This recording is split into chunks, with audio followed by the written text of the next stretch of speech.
అధికారంలో ఉన్నోళ్ళ మీద ఫైటింగ్ చేయాలంటే ప్రతిపక్షాలకు ఏదో పాయింట్ దొరకాలండి. పొరపాటున దొరికిందా దాని ముందు వెనకాల స్టోరీ గురించి పట్టించుకోకుండా పక్కనెట్టేసి అధికార పార్టీ మీద దండయాత్ర మొదలెట్టేస్తారండి.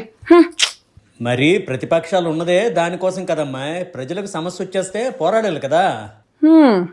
అది కరెక్టేనబ్బాయి. కాకపోతే అది చేయడానికి ముందు అసలు ఆ పాయింట్ లో తప్పెక్కడ జరిగిందో తెలుసుకోవాలి కదా. దొరికింది కదా అని చెప్పేసి అడ్డంగా మాట్లాడేస్తామంటే వర్కౌట్ అవ్వదు కదా. వర్కౌట్ ఎట్టా చేయాలో ప్రతిపక్ష పార్టీలకు తెలుసుద్దిలే అమ్మాయి. అందులో మా జగనన్న అట్లాంటి వాటిలో తల పండిపోయాడు అనుకో. అందుకనే ప్రతిసారి ఏదో మాట్లాడేసి అడ్డంగా దొరికిపోతున్నారు.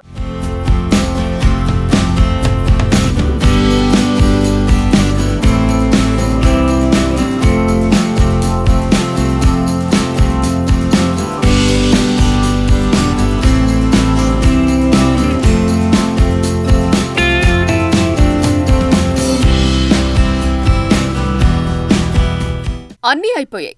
ఇప్పుడు మళ్లీ నీటి మీద రాజకీయాలు మొదలయ్యాయి. 2 తెలుగు రాష్ట్రాల్లో ప్రతిపక్షాలు నీళ్ల రాజకీయాన్నే నమ్ముకున్నాయట.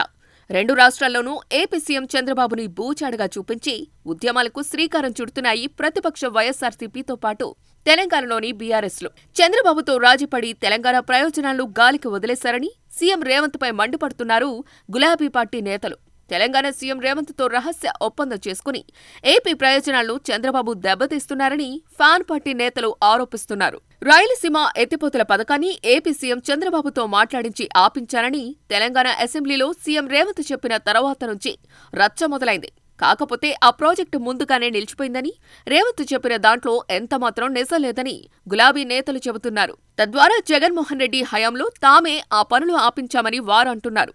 ఏపీలో వైసీపీ నేతలు మాత్రం తెలంగాణతో రాజీపడి రాయలసీమకు చంద్రబాబు ద్రోహం చేస్తున్నారంటూ ఉద్యమ బాట పట్టేందుకు సిద్ధపడుతున్నారు. వైఎస్సార్ కాంగ్రెస్ అధికారంలోకి వచ్చిన తర్వాత రాయలసీమ ఎత్తిపోతల పథకాన్ని నిర్మించాలని జగన్ ఆలోచన చేశారు. తన పార్టీకి ఆయుపట్టుగా భావించే రాయలసీమకు ప్రయోజనం కల్పించాలన్నది జగన్ టార్గెట్. కృష్ణానదిపై ఎత్తిపోతల పథకాన్ని నిర్మించి రాయలసీమతో పాటు నెల్లూరు, ప్రకాశం జిల్లాలకు సాగునీరు అందించాలి అనుకున్నారు. సరిహద్దు జలాలకు సంబంధించిన నీటి వినియోగం కాబట్టి ఖచ్చితంగా అనుమతులు తీసుకోవాలి. అలా అనుమతులు తీసుకున్న తర్వాత ఈ భారీ ప్రాజెక్టు పనులు ప్రారంభించాలి. కానీ జగన్మోహన్ రెడ్డి ఆ పని చేయలేదు. తద్వారా ప్రాజెక్టుపై ఆయనకు ఉన్న చిత్తశుద్ధి అర్థమవుతోంది. అప్పుడు తెలంగాణలో కేసీఆర్ ముఖ్యమంత్రిగా ఉన్నారు. కొన్ని రకాల అభ్యంతరాలు తెలంగాణ నుంచి వచ్చాయి. ఈ నేపథ్యంలో కేంద్ర అనుమతులు ఇవ్వకపోవడంతో ఈ ప్రాజెక్టు 2020లో నిలిచిపోయింది. కేవలం ఈ ప్రాంత సెంటిమెంట్తో కూడుకున్న పని కావడంతో జగన్ ఆ ప్రాజెక్టును తెరపైకి తెచ్చారు. అనుమతులు లేకుండా ప్రాజెక్టు కట్టడం సులువు కాదు. ఆ విషయం తెలిసి కూడా ఆయన అదే ప్రయత్నం చేశారంటే అసలు కథ ఏంటో అర్థమైపోతోంది. మొన్నటికి మొన్న బనకచెర్ల ప్రాజెక్టు కోసం ఆలోచన చేశారు సీఎం చంద్రబాబు. రాయలసీమ ప్రాంతాన్ని సస్యశ్యామలం చేసేందుకు ఉద్దేశించింది ఈ ప్రాజెక్టు.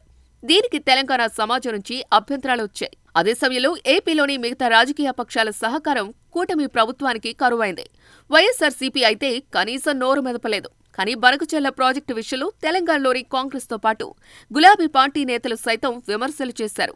ఏపీలో మాత్రం ఈ ప్రాజెక్టు కావాలని వైఎస్సార్సీపీ మద్దతు పలకలేదు. కానీ తెలంగాణ సీఎం రేవంత్ అసెంబ్లీలో మాట్లాడిన తర్వాతే రాజకీయం చేయటం మొదలుపెట్టింది ఫ్యాన్ పార్టీ. రాయలసీమ జల ప్రయోజనాల కోసం ఇప్పుడు జగన్ పార్టీ ఉద్యమ బాట పట్టాలని నిర్ణయించింది. అవసరమైతే పాదయాత్ర చేస్తామని మాజీ మంత్రి కాకాని గోవర్ధన్ రెడ్డి ప్రకటన చేశారు. దీనిని బట్టే ఈ అంశాన్ని రాజకీయంగా వాడుకోవాలని ఆ పార్టీ భావిస్తోందని అంటున్నారు. కాకపోతే ప్రజలు అన్నీ గుర్తు పెట్టుకుంటారని, వాస్తవాలు తెలుసుకుంటారని గ్రహించడం లేదని పొలిటికల్ సర్కిల్లో టాక్. అదే జరిగితే ఇంత ఓవర్ యాక్షన్ చేసిన తర్వాత వైఎస్సార్సీపీకి ఇబ్బందులు తప్పవు.